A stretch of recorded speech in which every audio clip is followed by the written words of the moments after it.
नमस्कार, मैं हूं प्रद्युम्न शर्मा। स्वागत है आपका हमारे खास कार्यक्रम जनता सरकार में, जिसमें हम बात करेंगे सत्ता के सिंहासन से लेकर जनता के सरोकार तक। साथ ही हम आपको बताएंगे प्रदेश सरकार की उस योजना के बारे में जिसका सीधा संबंध हरियाणा की जनता से है, जो योजना प्रदेश के विकास को नई गति प्रदान करेगी और हरियाणा की जनता का चहुमुखी विकास भी करेगी, ताकि प्रदेश की जनता तरक्की की राह पर आगे बढ़े और हरियाणा प्रदेश निरंतर उन्नति की नई ऊंचाइयों को छूता हुआ प्रगतिशील रहे। तो अगले 30 मिनट तक बने रहिए मेरे साथ और देखते रहिए जनता सरकार।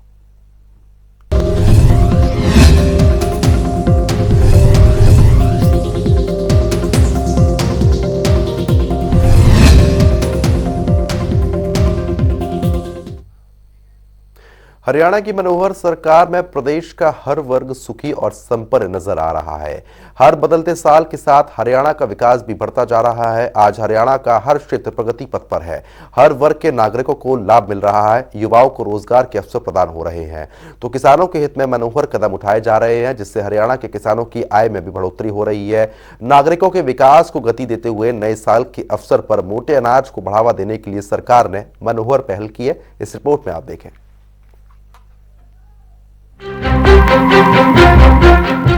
मुख्यमंत्री मनोहर लाल के नेतृत्व में हरियाणा विकास के पथ पर आगे बढ़ रहा है। मुख्यमंत्री की मनोहर नीतियां और योजनाएं हरियाणा के विकास को गति दे रही हैं। आज हरियाणा सरकार की मनोहर नीतियों के कारण ही प्रदेश और प्रदेशवासियों को योजनाओं का लाभ संभव हो रहा है। हरियाणा को उन्नति के पथ पर आगे ले जाने के लिए मुख्यमंत्री ने नए साल 2023 को अंत्योदय आरोग्य वर्ष के रूप में मनाने का मनोहर फैसला लिया है। 2022 का वर्ष एक प्रकार से ऐसा कह सकता हूं कि बहुत ही हमारा ये मिला जुला वर्ष रहा है, और इस वर्ष के आज बीतने के बाद नव वर्ष खुशियां भरा ये वर्ष आए, ऐसी मैं कामना करता हूं और इस नव वर्ष की बहुत बहुत आपको बधाई देता हूं।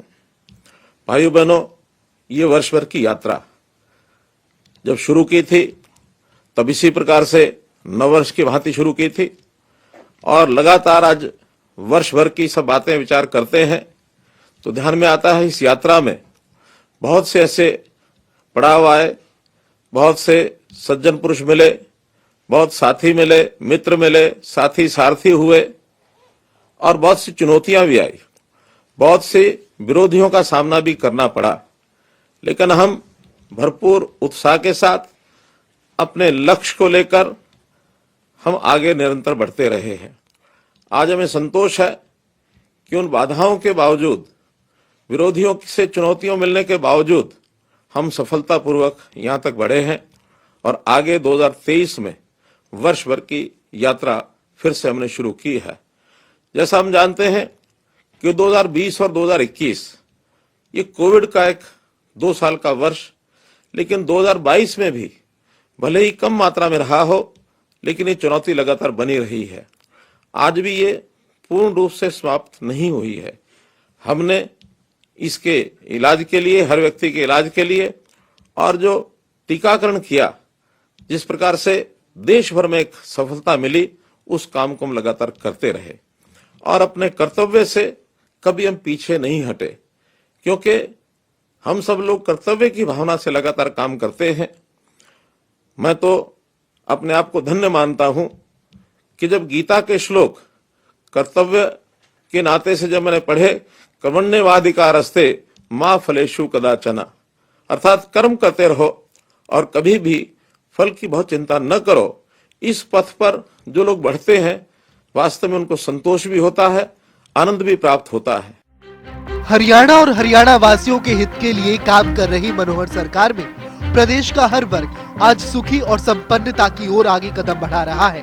हरियाणा वासियों को सरकार की हर योजनाओं का लाभ हो रहा है, तो इस दिशा में अब हरियाणा सरकार ने अनूठी पहल करते हुए मुख्यमंत्री ने नए साल की सुबह मोटे अनाज के नाश्ते के साथ की। मोटे अनाज के उपयोग को बढ़ावा देने का संदेश देते हुए हरियाणा भवन में मोटे अनाज के नाश्ते का आयोजन किया गया, जहां मुख्यमंत्री मनोहर लाल, राज्यपाल समेत तमाम कैबिनेट मंत्री और विधायकों ने नव वर्ष को मोटे अनाज के नाश्ते के साथ शुरू किया और इसे बढ़ावा देने की पहल शुरू की। इस कदम से न केवल नागरिकों का स्वास्थ्य बेहतर होगा, बल्कि किसानों की आर्थिक स्थिति भी बेहतर होगी, और इसी नीति पर काम करते हुए इतना ही नहीं, कम पानी से बेहतर खेती करने के लिए भी हरियाणा सरकार किसानों को जागरूक कर रही है।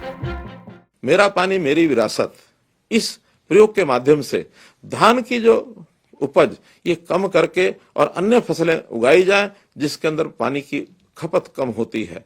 और मैं धन्यवाद करता हूं अपने किसान भाइयों का जिन्होंने इस अपील के ऊपर पिछले वर्ष में 1 लाख एकड़ से भी ज्यादा धान की उपज कम करके विविधीकरण के नाते से अन्य फसलें, चाहे वो सब्जियां हैं, चाहे फल हैं, अथवा मक्का है, बाजरा है, कपास है, दालें हैं, कई फसलों के ऊपर वो लोग आ गए हैं। तो ये भी एक अपने आप में बड़ा प्रयोग मैंने किया है।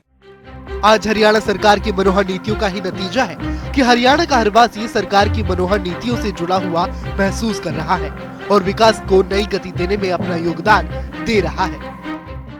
स्वास्थ्य हर व्यक्ति का, यानी पहली बात तो बीमार न हो उसके लिए भी तरह तरह के हमने आयुष के नए नए जो प्रावधान किए हैं। हमने आयुर्वेद के बड़े बड़े जो संस्थान खोले हैं ताकि व्यक्ति बीमार भी न हो। उसका खान पान, रहन सहन, शारीरिक व्यायाम कैसे अच्छा हो। गांव में पार्क और व्यायामशालाएं ये बनाई हैं, वेलनेस सेंटर्स ये हमने खोले हैं और इस आयुर्वेद पद्धति को आगे बढ़ाने के लिए तरह तरह के कोर्सेज भी शुरू किए हैं। लेकिन यदि बीमार होता है व्यक्ति तो उसका इलाज भी ठीक से होना चाहिए। अस्पतालों की वृद्धि की, हर जिला केंद्र पर 200 बेड का अस्पताल ये हमने खोलने की योजना बनाई है। हर जिले में मेडिकल कॉलेज खुलना चाहिए। इसका लगभग सब जिलों के अंदर शिलान्यास अथवा निर्माण कार्य ये शुरू हो गए हैं।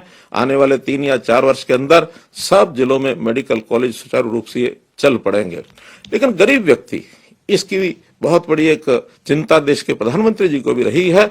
उन्होंने आयुष्मान भारत की योजना करोड़ों लोगों के लिए, क्योंकि इलाज बहुत महंगे हो गए हैं और अपने नियर एंड डियर को, अगर अपने प्यारे को, मित्र को, परिवार को, यानी परिवार के सदस्यों को इलाज के लिए वो लेकर के जाता है तो उसकी मजबूरी होती है कि ज्यादा पैसा वो खर्च नहीं कर सकता। ऐसे हर गरीब परिवार के लिए 5 लाख रुपए का बीमा ये प्रधानमंत्री जी ने आयुष्मान भारत के माध्यम से चलाया।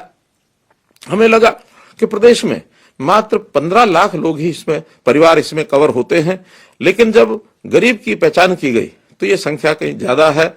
तो 28,89,000 अर्थात 29 लाख परिवारों को हमने उसमें नई योजना चिरायु हरियाणा बना करके और उसको लागू किया है ताकि हर गरीब परिवार को 5 लाख रुपए का लाभ ये उसको मिल सके। तो ऐसे चाहे वो शिक्षा हो, चाहे स्वास्थ्य हो और चाहे उसकी सुरक्षा हो, लॉ एंड ऑर्डर की स्थिति प्रदेश में ठीक रहे, हम हर व्यक्ति को सुरक्षित रख सके और खास करके सामाजिक सुरक्षा ये भी चिंता का एक विषय है कि हमारे बहुत से ऐसे वर्ग हैं जो कहीं ना कहीं पीड़ित रहते हैं अपनी आयु के कारण से, अपने शरीर के यानी स्वास्थ्य के कारण से।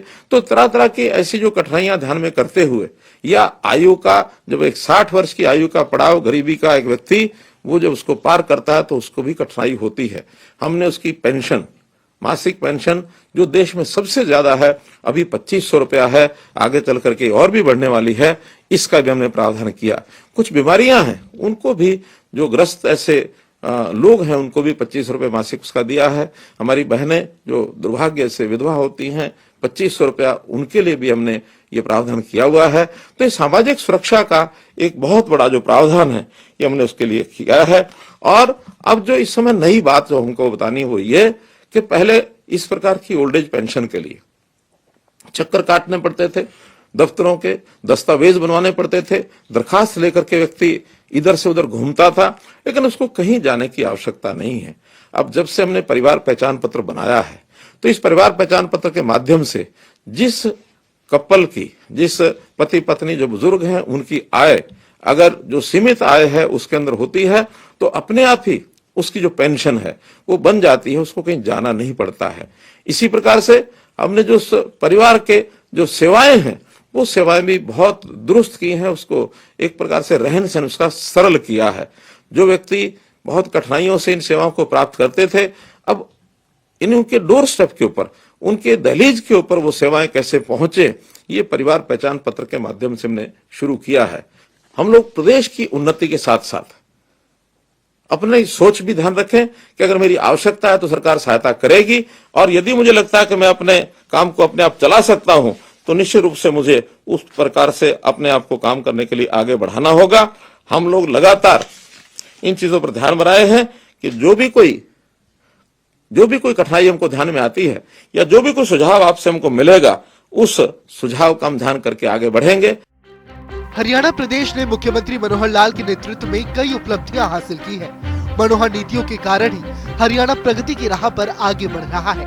मुख्यमंत्री मनोहर लाल के नेतृत्व में आज नागरिकों को सभी सुविधाएं आसानी से मुहैया हो पा रही हैं। अंतिम पंक्ति में खड़े अंतिम व्यक्ति को भी बिना किसी रुकावट और अड़चन के सरकार की योजनाओं का लाभ मिल रहा है और इसी कारण आज हरियाणा के कदम 21वीं सदी के सबसे विकसित और समृद्ध प्रदेश बनने की ओर है। ब्यूरो रिपोर्ट, जनता टीवी। हरियाणा की मनोहर सरकार प्रदेशवासियों के लिए कई बड़े और अहम कदम उठा रही है। इसी कड़ी में हरियाणा सरकार ने मुख्यमंत्री मनोहर लाल के नेतृत्व में रोजगार विभाग की 10 सेवाओं की समय सीमा निर्धारित कर दी है। ग्राफिक्स के जरिए आपको बताते हैं। पंजीकरण के लिए समय सीमा: सक्षम योजना 15 दिन, एक परिवार एक रोजगार योजना 15 दिन, बेरोजगारी भत्ता 3 महीना, रोजगार कार्यालय में नियोजक 15 दिन, रोजगार इच्छा हेतु 15 दिन, योग्यता तथा अन्य संबंधित प्रमाण पत्र 15 दिन, नया पंजीकरण व नवीनीकरण हेतु 2 मास, 2 मास के विलंब पश्चात नवीनीकरण में छूट 45 दिन, साक्षात्कार के लिए अन्य आवेदक के लिए भी 1 दिन। तो सक्षम योजना 15 दिन, एक परिवार एक रोजगार योजना 15 दिन, बेरोजगारी भत्ता 3 महीना।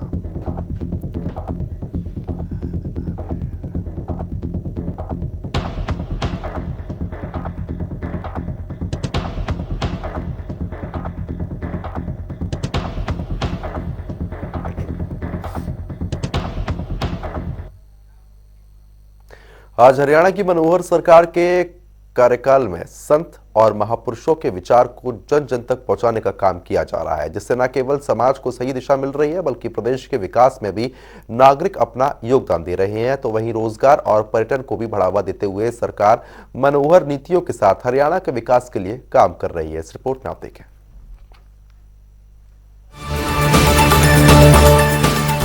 हरियाणा प्रदेश और नागरिकों के उत्थान के लिए हरियाणा सरकार लगातार मनोहर नीतियों पर काम करते हुए हरियाणा के विकास को गति दे रही है। मुख्यमंत्री मनोहर लाल के नेतृत्व में हरियाणा आए दिन नए कीर्तिमान स्थापित कर रहा है। हरियाणा प्रदेश की प्रगति और उन्नति की दिशा में कदम बढ़ाते हुए मनोहर सरकार बाबा बंदा सिंह बहादुर के शौर्य और बलिदान की गाथा को पुनर्जीवित करने का अथक प्रयास कर रही है।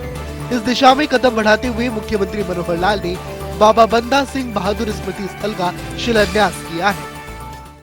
आज इस अवसर पर हम जिनके नाम को लगातार जो याद किया जा रहा है, बाबा बंदा सिंह बहादुर, वो एक नाम नहीं है, वो एक पूरी कहानी है। कहानी है उस बचपन से शुरू होती है, लक्ष्मण देव से शुरू होती है, बाबा बंदा सिंह बहादुर तक चलती है। वो शौर्य की कहानी है, वो संस्कारों की कहानी है। मन के अंदर एक किस प्रकार से भावनापूर्वक विचार आते हैं, एक वैराग्य की कहानी है, सेनापति की कहानी है, एक संत की कहानी है। यानी कितने गुण किसी एक व्यक्तित्व में हो सकते हैं, उन सब के बारे में अगर हम विचार करें तो यात्रा जब शुरू हुई, जम्मू कश्मीर का जो राजौरी का जिला है, वहां के एक गांव से यात्रा शुरू होती है। कितना भावपूर्ण मन में विचार आया होगा उस समय जब ये शिकार कर रहे थे, तो हिरणी के गर्भ में तीर लगा और उस पेट में से हिरणी तो मृत्यु को प्राप्त हो गई, लेकिन जो बच्चे छोटे छोटे बिलखते हुए गर्भ में जो बच्चे थे वो निकले, और उन बच्चों को देख करके वो जो शिकारी वाला भाव था वो एकदम समाप्त होकर के वैराग्य वाला भाव आ गया कि आखिर मेरे हाथ से क्या हो गया ये, और वहीं से वैरागी हो गए। लंबी कहानी है, बाद में नाम बदल करके अलग अलग नामों से नांदेड़ के किनारे महाराष्ट्र में वहां जाकर के एक सन्यासी की भांति वैराग्य में बैठे हैं। गुरु गोविंद सिंह जी के साथ भेंट होती है और गुरु गोविंद सिंह जी ने जब उनको बताया कि उत्तर भारत में जहां से आप आए हो किस प्रकार का जुल्म अत्याचार ये लोगों पर हो रहा है, कैसे बहन बेटियों की इज्जत लूटी जा रही है, और तुम वैरागी बन करके यहां संत बन करके और नदी किनारे बैठे झोपड़ी डाल के अपना दायित्व को संभालो। अब मैं नहीं कह सकता कि उनको पहले से इनके बारे में कोई जानकारी रही होगी या फिर किसी ने उनको बताया होगा और वह जाकर के उनको मिले होंगे, क्योंकि गुरु गोविंद सिंह जी का भी उस समय एक आयु इतनी हो गई थी, उनको भी कोई ना कोई इस अत्याचार की लड़ाई के लिए कुछ सेनापति चाहिए था। और उस समय उन्होंने जब उनको प्रेरणा दी और तब वहां से चले और उत्तर भारत में किस प्रकार से उन्होंने आकर के और मुगलों के साथ जो लोहा लिया। मुगलों के बारे में ऐसा कहा जाता है कि वो कहते थे हम अजेय हैं, हमको कोई हरा नहीं सकता। लेकिन ये सेनापति बंदाबीर बैरागी जिन्होंने एक सैनिक का, एक नायक का ऐसी भूमिका निभाई कि मुगलों को भी लगा कि नहीं कोई यानी लोहे के चने चबाने के लिए मजबूर करने वाला ऐसा कोई सेनापति ये हमारे साथ लड़ाई लड़ रहा है। मुख्यमंत्री मनोहर लाल के नेतृत्व में हरियाणा विकास के पथ पर आगे बढ़ रहा है और इसी दिशा में काम करते हुए संत महापुरुष सम्मान और विचार प्रचार प्रसार योजना के तहत महापुरुषों के विचारों को जनमन तक पहुंचाने का काम किया जा रहा है। साथ ही इसी के तहत रोजगार और पर्यटन को भी बढ़ावा देने का काम किया जा रहा है। तो जो व्यक्तित्व हैं उनके लिए कुछ ना कुछ स्मारक क्यों ना बनाया जाए, और स्मारक बना करके जनता के लिए प्रेरणा का विषय बनेगा, उनके भ्रमण का विषय बनेगा, पर्यटन भी होगा, इस इलाके के लोगों को रोजगार भी मिलेगा और एक ऐसा इतिहास। उसके बाद काफी मैंने देखा कि वो इतिहास लगातार आगे देखने वाले, पढ़ने वाले, मानने वाले बढ़ते चले गए। पंजाब में भी इनके नाम से स्मारक एक छप्पड़चिड़ी नाम से जो स्थान है वहां एक बना हुआ है। पंजाब में कई कार्यक्रम इनके हुए मैं स्वयं गया हूं, बल्कि वहां के लोगों ने सुनने के बाद कहा कि इतना इतिहास तो हम भी नहीं जानते उनके बारे में जितना आप बता रहे हैं, क्योंकि पढ़ा है। हम संघ के जब स्वयंसेवक थे तो संघ के स्वयंसेवक को शाखाओं में गीत के माध्यम से प्रेरणा मिलती है, ऐसे गीत बोले जाते हैं। तो बहुत सौभाग्य की बात है, हमको ये अवसर मिला है और इसको आगे बढ़ाने के लिए बहुत से कार्यक्रम जो मन में हैं। वैसे भी टूरिज्म को बढ़ाना है तो विचार आया कि कालका से लेकर कलेसर तक ये जो शिवालिक की पहाड़ियां हैं, इसकी फुट हिल्स हैं, ये भी स्थान है और भी कई स्थान हैं। क्यों नहीं एक ऐसा सर्किट बना करके इन सबको जोड़ करके और एक तीर्थाटन, एक पर्यटन, एक यहाँ के लोगों के रोजगार के नाते कुछ इस प्रकार की व्यवस्थाएं की जाएं कि लोगों को लगे कि हाँ ये एक महत्वपूर्ण एरिया है। अगर हम कालका से चलते हैं, सब स्थान तो शायद मुझे भी नहीं पता होंगे, नारायणगढ़ के पास त्रिलोकपुर, क्या छोटा त्रिलोकपुर, आगे आए तो कालाब में वो फॉसिल पार्क, आगे आए तो आदि बद्री, फिर लोहगढ़, इसी प्रकार आगे बढ़ते हुए कलेसर, कपाल मोचन भी आ ही जाता है। इसमें थोड़ा नीचे है, भले ही 15-16 किलोमीटर, लेकिन फुटेल्स के अंदर अंदर भी बहुत ऐसे स्थान है, मंदिर हैं। ये मंदिर मंत्रा देवी मंदिर, भले वो हिमाचल में है लेकिन बिल्कुल इसके साथ ही है, और ऐसे बहुत स्थान होंगे। इन सब स्थानों को मिलाते हुए फिर ट्रैकिंग, क्योंकि आज के युवा के लिए ट्रैकिंग का एक बहुत बड़ा एक शौक भी है, उनकी रुचि भी है, उसके नाते से लोग आएंगे। हरियाली अच्छी है, जंगल है, पहाड़ भी है। अगर इसको हम विकसित करेंगे तो ये फिल्मी दुनिया यहां आकर के कोई ना कोई अपनी फिल्मों के लिए शूटिंग करने के लिए भी आएगी। पिंजौर में हम एक फिल्म सेंटर बना रहे हैं, 50 एकड़ जमीन फिल्म सेंटर के लिए हमने तय कर दी है, ताकि वहां आकर के अपने छोटे मोटे स्टूडियो बना सकें। मुंबई बैठा हुआ हर व्यक्ति अब इन इलाकों में छोटी छोटी जगह ढूंढता है। एक छोटा हमको स्थान मिल जाए, बेस कैंप, फिर हिमाचल में जाकर के, पहाड़ों में जाकर के हम उसकी शूटिंग करके अपने लोगों के मनोरंजन के लिए फिल्में बनाएंगे। तो कुछ भी काम करने हो, इससे स्थानीय जनता इसका बहुत बड़ा लाभ होगा और साथ साथ जब ये स्मारक बनेगा तो 300 साल पहले जो एक लड़ाई लड़ी गई, उनका जो इतिहास है वो आगे जनता के सामने रखा जाएगा और यहां के लोग, उनके मन में भी एक गर्व और गौरव की अनुभूति होगी कि यही वो माटी है जिस माटी में एक संत सिपाही ने किस प्रकार से आकर के और मुगलों के दांत खट्टे किए थे। तो इस नाते से उनको भी एक गौरव की अनुभूति होगी, लोगों का व्यवसाय रोजगार ये आगे बढ़ेगा। और हम तो जब से सत्ता संभाली है, कर्तव्य पथ पर आगे बढ़ने के लिए हमेशा कोई भी काम जो जनहित में है, चाहे वो शॉर्ट टर्म है चाहे लॉन्ग टर्म है।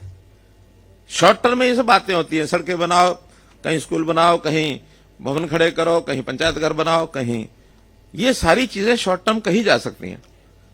फिर हमारे शिक्षा के, स्वास्थ्य के, सुरक्षा के, इन सब प्रबंधों को करना हमारा नियमित काम है। लेकिन कुछ लॉन्ग टर्म चीजें होती हैं, समाज में कुछ जागृति आए, समाज में एकता की भावना आए, समाज में देशभक्ति का विचार पैदा हो, तो इसके लिए स्पेशली हमने संत महापुरुष विचार प्रसार मान सम्मान योजना ये एक बनाई है। हरियाणा की मनोहर सरकार नागरिकों की भलाई के लिए काम कर रही है। लगातार ऐसी मनोहर योजनाओं का तोहफा नागरिकों को मिल रहा है, जिसका वो सीधा लाभ उठा पा रहे हैं और सरकार की मनोहर नीतियों के तहत प्रदेश को विकास की नई गति दे रहे हैं। मुख्यमंत्री की मनोहर नीतियों के कारण ही हरियाणा उभरता हुआ और सबसे तेज गति से विकास करने वाले राज्यों में शामिल हो सका है। ब्यूरो रिपोर्ट, जनता टीवी। तो चलिए जान लेते हैं आज के सवाल का विजेता कौन है। तो बात अब आज के विजेता की। जैसा कि आप जानते हैं, हर रोज एक नया सवाल पूछते हैं और सही जवाब देने वाले के नाम और तस्वीर अपने टेलीविजन स्क्रीन पर दिखाते हैं, साथ ही उसको उपहार भी देते हैं। तो चलिए अब जान लेते हैं कि कल का हमारा सवाल क्या था और कौन है इसका विजेता। कल का हमारा सवाल था, हरियाणा पराली प्रोत्साहन योजना कब शुरू की गई थी? इसका सही जवाब है डी, अक्टूबर 2021। ढेरों जवाब आए, लेकिन आज के हमारे विजेता हैं जिंद से प्रवीण राणा। प्रवीण, आपको बहुत बहुत बधाई। तो फिर पूछेंगे आज का सवाल, देखते रहिए जनता टीवी। तो वक्त हो गया है आज की मुलाकात का। आज की मुलाकात में हम हर दिन नई शख्सियत से आपको रूबरू कराते हैं और उनके कार्य प्रणाली के बारे में आपको बताते हैं और जानते हैं वो तमाम योजनाएं जो बनी हरियाणा की जनता के लिए। तो ऐसे ही शख्सियत से जनता टीवी ने खास बातचीत की है। इनका नाम है प्रदीप कुमार, जो कि भिवानी से पशुपालन अधिकारी के पद पर काबिज है। दिखवाते हैं आपको।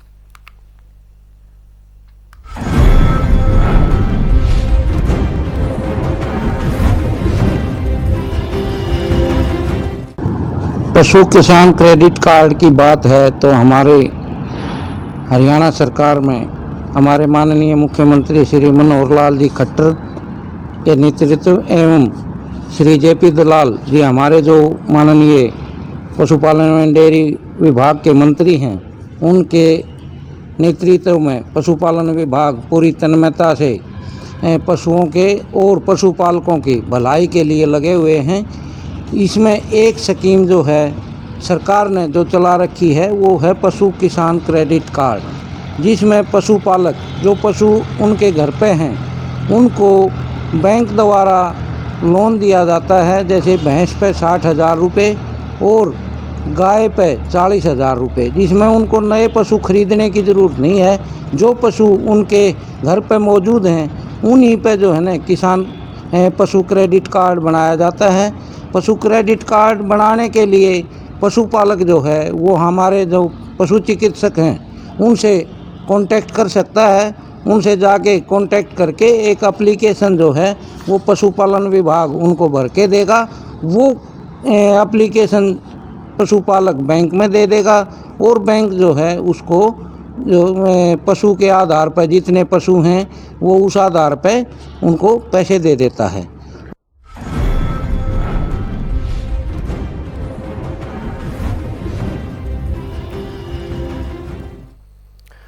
तो वक्त हो गया आज के सवाल का। तो चलिए जान लेते हैं आज का सवाल क्या है। हर रोज की तरह हाजिर हूं आज का सवाल लेकर। जैसा कि आप जानते हैं, हर रोज एक नया सवाल पूछते हैं और सही जवाब देने वाले के नाम और तस्वीर अपने टेलीविजन स्क्रीन पर दिखाते हैं, साथ ही उसको उपहार भी देते हैं। तो चलिए हम नजर डालते हैं आज के सवाल पर। जल क्रांति अभियान योजना कब शुरू की गई थी? ए 5 जून 2015, बी 5 जून 2016, सी 5 जून 2018, डी 5 जून 2014। तो दीजिए सही जवाब और बनिए विजेता। तो इस खास कार्यक्रम के जरिए हमारा मुख्य उद्देश्य हरियाणा सरकार की कल्याणकारी योजनाओं की जानकारी और उसका लाभ प्रदेश के हर नागरिक तक पहुंचाना है, क्योंकि जब प्रदेश का हर नागरिक समृद्ध और खुशहाल होगा तभी प्रदेश विकास के पथ पर आगे बढ़ेगा। हमारे खास कार्यक्रम चिंता सरकार में आज के लिए फिलहाल इतना ही। नमस्कार।